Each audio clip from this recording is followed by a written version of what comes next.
Okay, now we're going to glue the head onto the hook. You want to go ahead and pre-measure your hook into your slot and make sure it still fits. And remember that mark there that we were where we tied our thread off. We're going to start that's where we're going to put the head in, so we have enough room between the hook eye and the head to tie off our weed guard later on. I like using a thick formula. Either the super glue gel works good, the regular extra thick formula works good, and they have a thick formula that's a foam safe. You don't really need that for these perch floats, but you can if you want.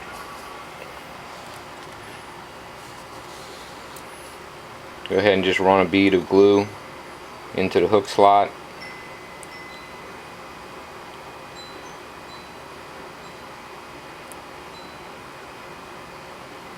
Like that.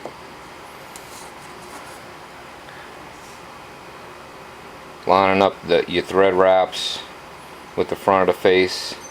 Stick it down into your hook slot and go ahead and twist it around so that way the glue gets all around the hook. And bring it back there. You want to line up your popper so the hook is towards the bottom. The hook wants to be towards the bottom, at the bottom of the popper head. We'll go ahead and add a little more glue in here.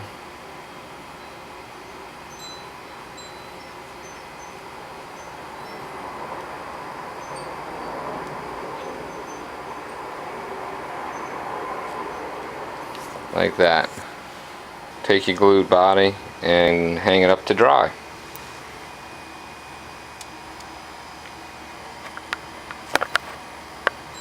I made a little rack here with bead chain. You can use string or wire, and it makes a good little hanger for hanging your bodies when they dry and then when you're painting.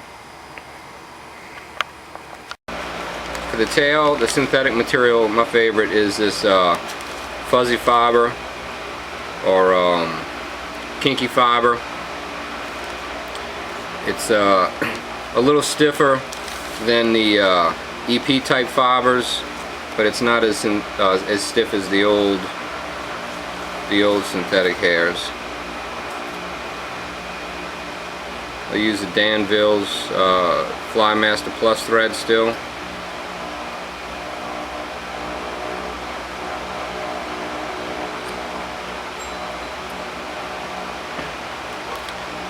Start your thread and take it to a point almost just right above the barb, close above the barb.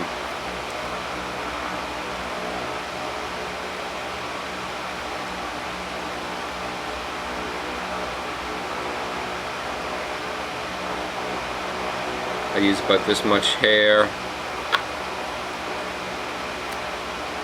and I'll double it over.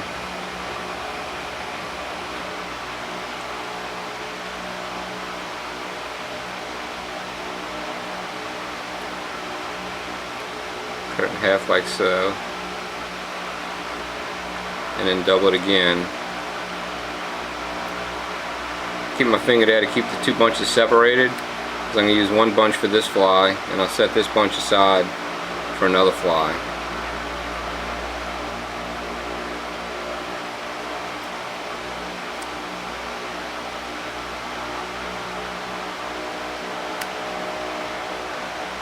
Trim your tag ends even so they're not all over the place.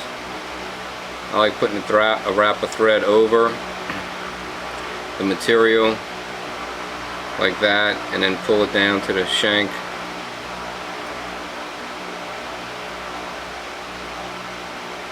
Check the alignment, 2 or 3 wraps, and then go ahead and wrap that, your butt ends down.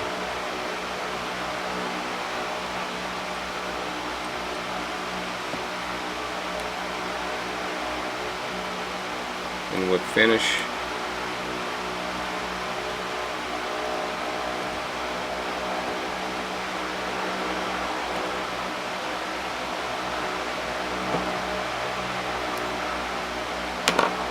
And I'll trim this about the length of the hook shank.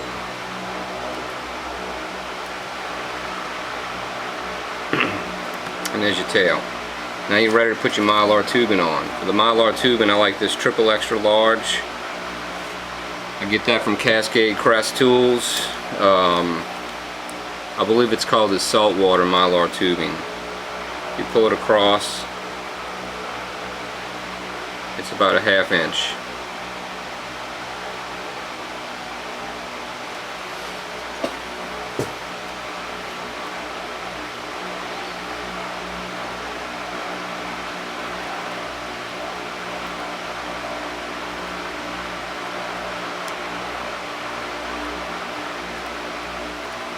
Push that over your bug. And you could pre-measure these, which I usually do, and cut a bunch of them ahead of time. Now you want to remember you have that groove that you cut for the thread right back from the hook face. You'll feel it when you pull your thread over it.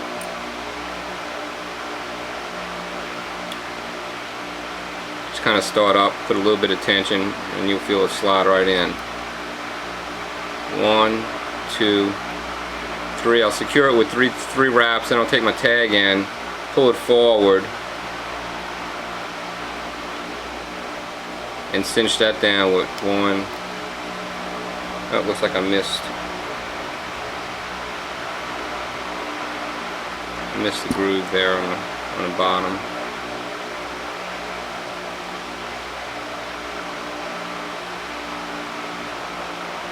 It's not usually this awkward, I'm just trying to show you all too. 1, 2, 3.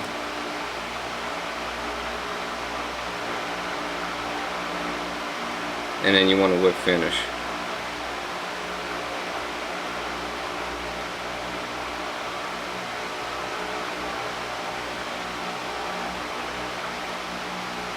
I usually do 4 or 5 wraps.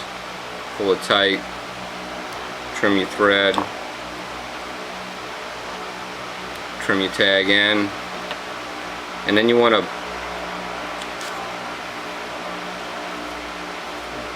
tease out the tail end of your Mylar, so when you tie it down it'll be easier to it won't get all bunched up in the back. As you see, it's going to be big. When we pull it tight, it's going to jam up in the back here, so you want to fray it from about right here on.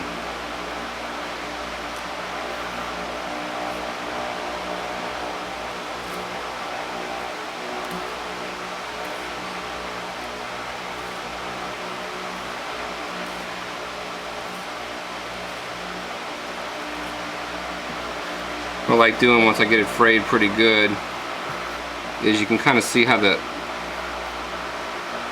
Mylar weave crisscrosses where your hook is.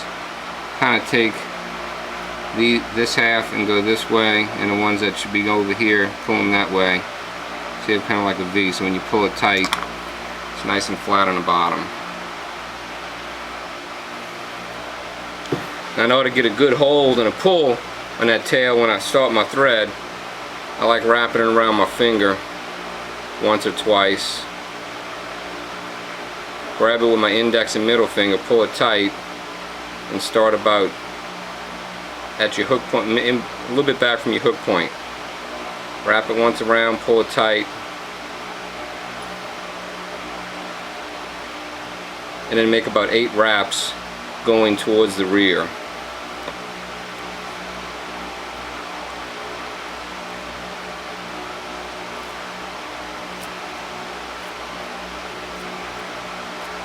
And whip finish.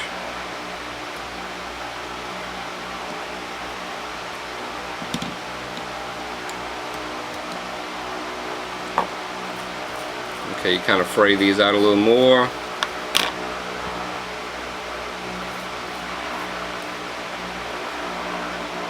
And you want to kind of thin this tail out a little bit.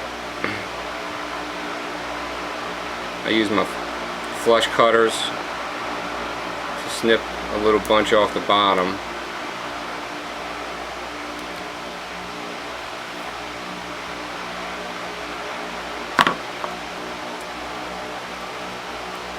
Then I'll just trim these loose ends back.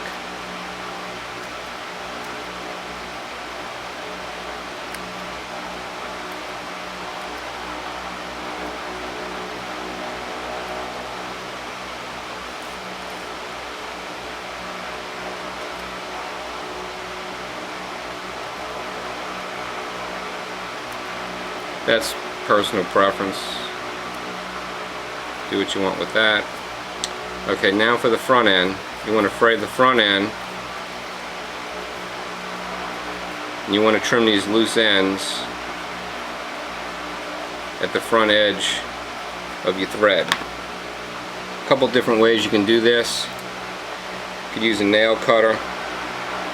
That works real good. You just stick it in there and get close to the tops of your threads and go along like that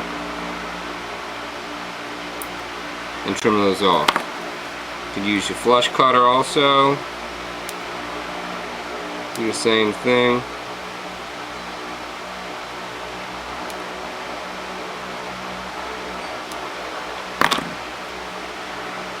And for a really close shave, you can actually use your razor. But you have to watch you don't cut through the face of your bug.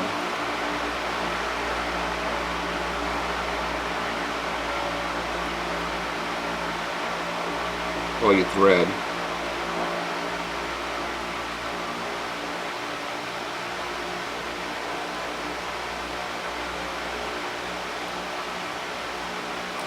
Like that. You get your favorite brand of the thin type of CA glue. I like the BSI. This is the